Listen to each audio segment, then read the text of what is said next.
Man, we would have so much time on our hands to do so much else if we weren't just talking about K-pop all day. Like we could have What solved what are you doing? world hunger. Hi, we are. NoonaTalk. I'm Zara.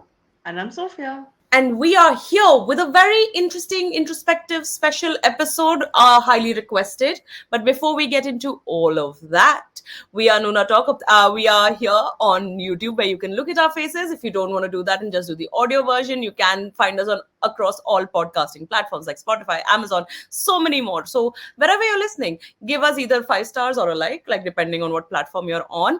Also, you can subscribe so you're notified of any future episodes. You can also follow us at NoonaTalk on Instagram, exactly like it sounds, to keep up with a little more like in-depth reels, taste tests, giveaways, so many other things that are going on. Today's an interesting episode. Today, Hmm. fill us in. What are we doing? Today we're gonna talk about like our journey into like K media, like how we got into K-pop, K-drama, K-culture, K-food.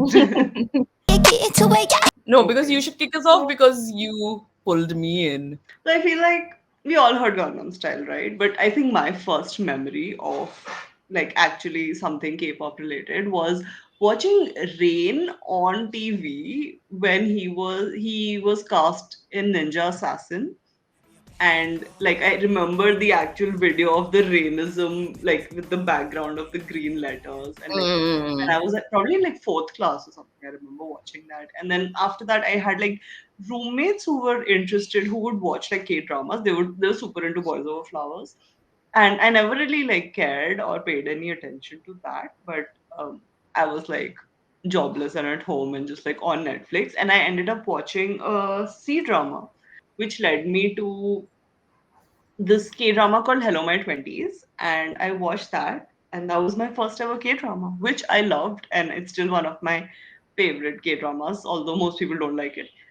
So Netflix has a series called Netflix Explained, where they explain like different things, and one of the things they explained was K-pop, and heavily featuring Bangtan, and this is around 2018, and so I had been hearing the term BTS a lot because I was generally into like Western pop culture and a lot of award shows and stuff, or like fashion, Chronically like those online. red carpet those red carpet videos and stuff. So I would keep hearing this. I had no idea who they were, what they looked like, but the term would keep popping up.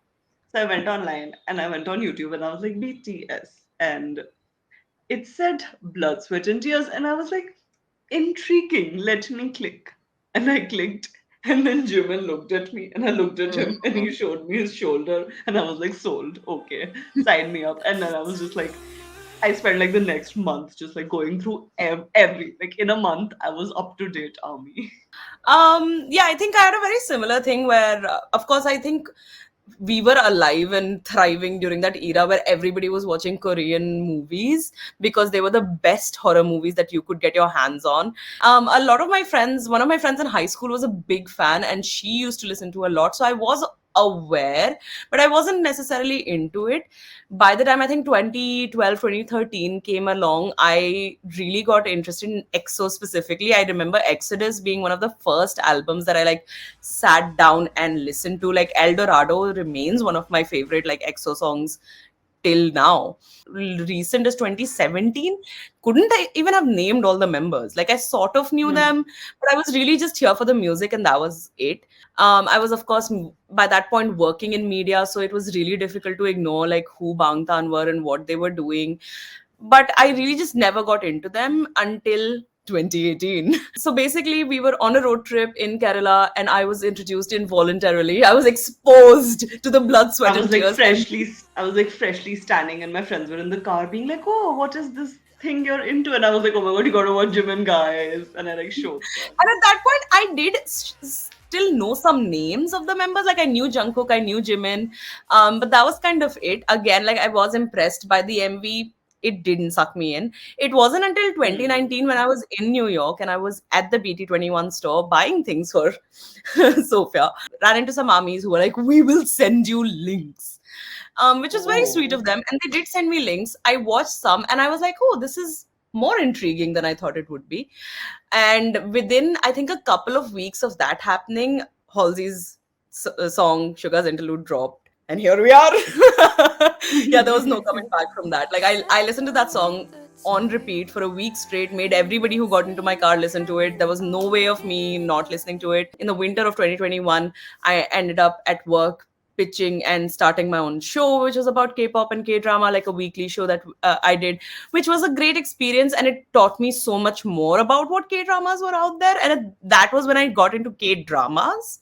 After doing a season of It's K and wrapping that, it didn't feel like enough. I wanted to continue talking about it, which is where we came into NoonaTalk, where now we actively are Create content. Yeah. yeah, creating content about K-pop and K-culture and K-food.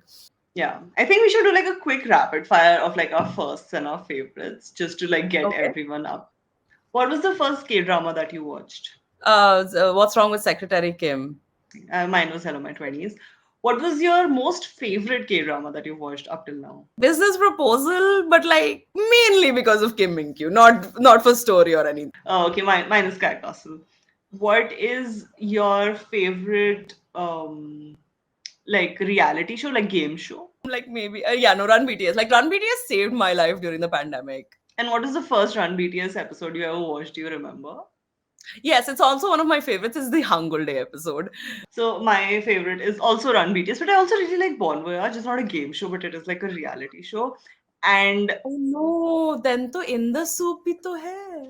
who's your favorite actor and or actress in K dramas? Park Hyung Sik for sure as an actor. Who did Attorney Woo? I think she's a good actress. Like if she, Oh because she yeah, did she very is well very in good. Attorney Woo. Personally, I love Taekyon from 2 p.m. because I think he's just like adorable. Same, I love his ears. And I also like Choi Woo-shik and Kim Dami mainly because of The Witcher and what is one like style inspiration? Who a K idol who's a style I inspiration? want to say Jung Ho Sak.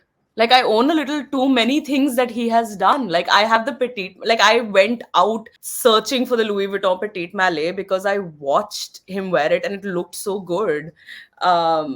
Yeah, no, I really like him, and I think a bigger part of that is also because in a world of beige and gray and black, Jung Ho Sak is the brave man who said, "I will wear color."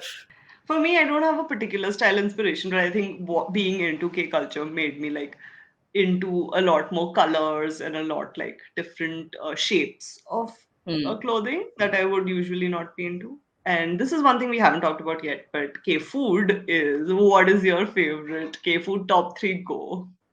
Top Anything. three. Top Okay. three. Gamja John, 100% potato pancake. Like, what is even the question? Galbi, bulgogi, these sort of Hmm. things. Hmm. And the dry barbecue with like the slightly gelatinous rice. So for mine, it's definitely tteokbokki. I think tok is just everything, and like with everything, especially tteokbokki without the fish cakes does not make sense. Bibimbap, it's perfect. It has everything going for it, and it's delicious. I love the jjigae rice combination. I think it's very like wholesome, and you can put anything in it. Like you can put like sundubu, you can put Mm. doenjang, you can have like vegetables, seafood, meat, whatever, and with rice. It's really basic, but I think it's delicious and wholesome. Notice how our like favorite meal with rice, yours was stew based, mine was dry barbecue.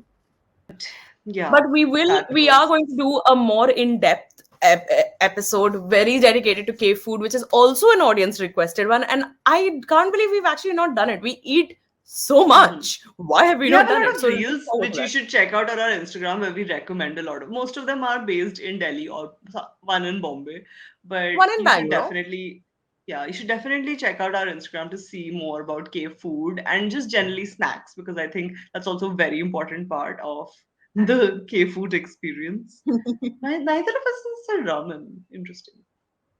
But yes, we will be back with a brand new episode, which will be more K food related. Until then, hope you learned something, discovered Enjoyed something, it, got yeah. to know us a little better. Let us know if you Tell want us to in the do like comments what your stories were about what like how did you get into this culture, what like got you here, and if you find something relatable with us, like do we have something same? Did you all also watch the same shows? Ah, yeah, that'd be really cute. Or have we been like in this world at the same, amount of time? When I say in this world, I don't Hmm. mean Earth. I mean K-pop. We will be back with a brand new episode in exactly 2 weeks. Make sure to watch it. Until then, give this video a like and subscribe or follow if you're listening to us on podcasting platforms instead. I was Zara. And I was Sophia. We'll see you next time. Bye.